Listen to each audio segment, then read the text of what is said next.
guys, Mike B. Rowland here. Haven't done a video in a long time, and I saw a comment a guy had a couple hours ago asking for an update video. Here I am sitting waiting to get loaded. Been sitting here half the daggone day, and I thought, you know what? Why not make a freaking video? I still get some comments and people still interested, so there's still people out there I can help. The guy asked about gear ratios of trucks. His Coronado, he said, was he said 3.9, but I know what he means. It's the 390 rear ends with a 13-speed. That's pretty tall gear.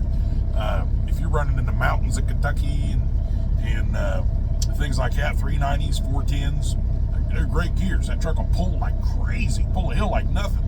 But you're not going to have a big top end. It's 70 mile an hour. You're going to be working that engine. The 390s, 370s, and 390s with a Detroit 12.7. That's pretty good. You can still get out there and strut pretty good with that. But a lot of it depends on your engines. Your Detroits are faster RPM engines. They have their torque higher in the RPM range. Your Cummins are, a little lower in the range, and then your Cats are even lower in the range.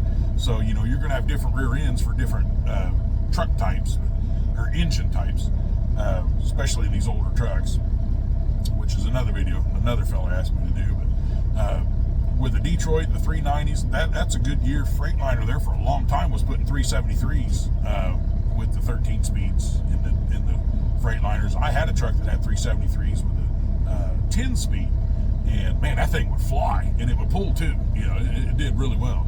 But like the Beast here, I've got a N14 Cummins. Well, my RPMs, my peak RPM, peak torque is a little lower than the Detroits than the 12.760 series. So the ideal gear ratio for this truck, in my opinion, my humble opinion, of course I live in the Midwest. I pull a few hills, and I do now I run into Kentucky quite a bit. So pulling some hills down here in Kentucky, but for the most part I run Indiana and Ohio, Ohio and southern Michigan. I don't run Michigan anymore. That's another video for another day. But 355s is about the perfect gear for flatlands and a little bit of hill pulling, and you can still get out there and strut and not work your engine too hard, but yet when you hit a hill, you can still get her up the hill pretty decent clip. The Beast here has 336s. This truck was built to run out west, flatlands, across the plains, out in Texas. This truck wasn't built for a lot of hill pulling with 336s. But this engine I put in is an absolute beast, a monster of an engine, and I mean it pulls really well.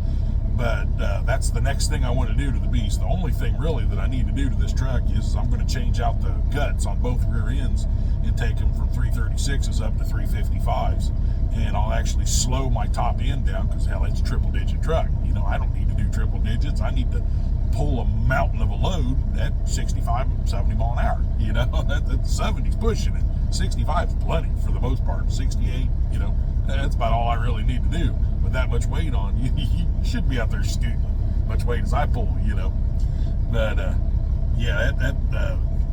if you live, down south where you've got a lot more hills, you're running through the Appalachians, however everybody pronounces them different.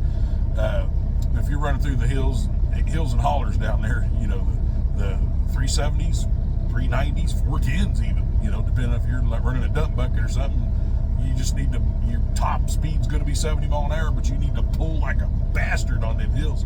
Put 410s in there. She'll pull. She'll pull anything you put behind her. But, gear ratios, different engines, different running areas. If you're running all 48 and you're talking Cat, Cummins, 355 is a good middle of the road, solid pulling gear. Good speed gear. You're not going to push your engine super hard to get a little bit of speed out of her. But yet when you hit a hill, she's still going to pull. And for the 12.7 Detroit, the old 60 series Detroit, I would say 370s, 373s, right in that area. That's a pretty solid gear. Now you go 13 speed, 355s, not a bad gear for Freightliner either. But a lot of owner ops will spec their trucks that way. But Freightliner from the factory typically had their 10 speeds with 373s, and I believe a lot of their 13 speeds did come out with 355s, if I remember correctly. I don't recall. I've owned many a truck, and I don't recall ever having a Freightliner with 355s, but I could be wrong. But it's just a quick video. I haven't done any videos for so long.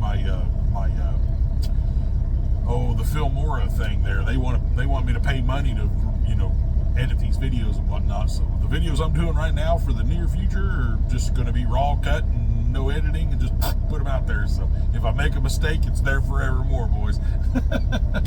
But anyway, talk to y'all later.